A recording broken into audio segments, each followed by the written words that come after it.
Salut à tous, aujourd'hui nous allons découvrir un plugin qui est très pratique pour réparer les erreurs dans un fichier qui est destiné à l'impression 3D. Parce que même si notre pièce a l'air bien, l'ordinateur ne l'interprète pas de la même manière et il y a parfois des erreurs qu'on ne peut pas voir.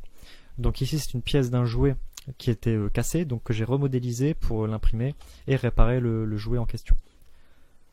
Donc on va tout de suite aller voir ça dans Fenêtre et Extension Warehouse pour pouvoir voir toutes les extensions pour SketchUp. Et le plugin se nomme Solid Inspector. Donc là, il recherche. Et voilà. Et donc c'est Solid Inspector, on peut prendre le deuxième par TomTom. Donc on va cliquer dessus et on va pouvoir l'installer. En fait, c'est un plugin qui va analyser votre fichier 3D et qui va vous dire tout ce qui ne va pas. Donc si par exemple il manque des faces, s'il y a des éléments groupés qu'on doit dégrouper, etc. Donc là vous avez la fiche du plugin. Vous avez un petit peu tout ce qui est raccourci, etc. Et ensuite là, le bouton installer. Donc on va cliquer dessus. Donc il installe automatiquement. Cette extension pour accéder au système, oui. L'extension a été installée. Voilà. Donc en fait, ça consiste seulement en un seul bouton, qui est ici.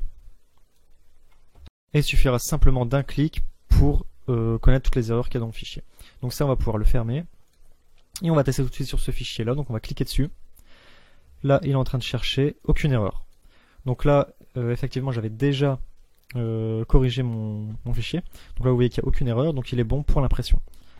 Du coup, ce que je vais faire, c'est que je vais volontairement créer des erreurs pour que vous voyez à quel point le plugin fonctionne bien. Donc on va venir par exemple ici, ça on va le fermer. Je vais venir ici, je vais créer un groupe, comme ça. Ici, je vais supprimer la face. Et qu'est-ce que je pourrais faire? Par exemple ça, je vais essayer de retourner la face. Je ne sais pas si ça pose problème. On verra bien. Voilà, donc là, je sais très bien qu'il va y avoir des erreurs. Je vais cliquer sur le bouton.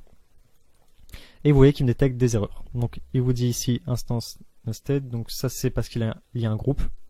Donc pour savoir à quoi ça correspond, vous avez ici les infos. Donc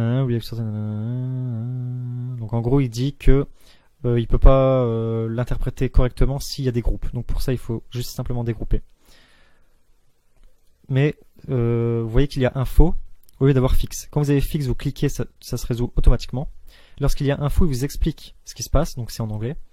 Mais il ne peut pas le fixer automatiquement, il faut le faire manuellement. Donc par exemple là dans le cas d'un groupe, il faut simplement dégrouper. Donc je vais essayer donc de venir ici. Voilà, ah là là. Je sais pas si ça va l'avoir. Hein. Voilà, ici je l'ai. Je l'éclate. Je vais essayer de cliquer ici. Et vous voyez qu'on n'a plus que cette erreur là. Donc surface border, donc en fait c'est pareil, vous avez seulement le bouton info, parce qu'il ne peut pas le fixer manuellement. En gros, il vous explique qu'il y a une face qui est manquante. Donc visiblement, la face inversée ici, ça pose pas de problème. Donc ici, ce que je vais faire, c'est que je vais du coup recréer ma face. Donc je vais quitter ça, on va venir là, on va faire ça. Hop, ma face est créée.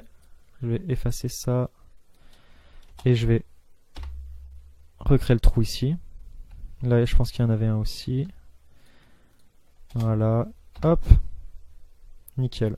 Là aussi, non? Non, là c'est bon. Donc maintenant, si je viens recliquer ici.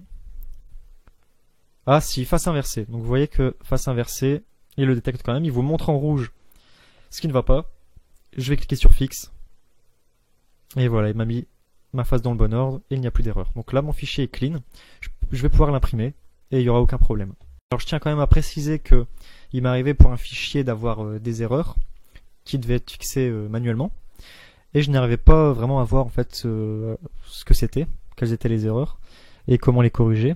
Du coup j'ai quand même tenté d'imprimer ma pièce alors qu'il restait quelques erreurs et finalement le fichier s'est très bien imprimé. Donc en fait ça va vous aider à régler le plus gros des erreurs. Mais a priori, si vous reste quelques erreurs et que vous n'arrivez pas à trouver comment les régler, ça sert à rien de vous casser la tête, vous tentez l'impression et vous voyez bien si ça passe ou si ça passe pas. Mais bon, en général, si c'est quelques petits problèmes, ça devrait passer. Voilà, je vous remercie de m'avoir suivi, j'espère que ça vous sera utile. Abonnez-vous à la chaîne si ce n'est pas déjà le cas. Laissez un like, ça fait toujours plaisir. Et à la prochaine. Bye.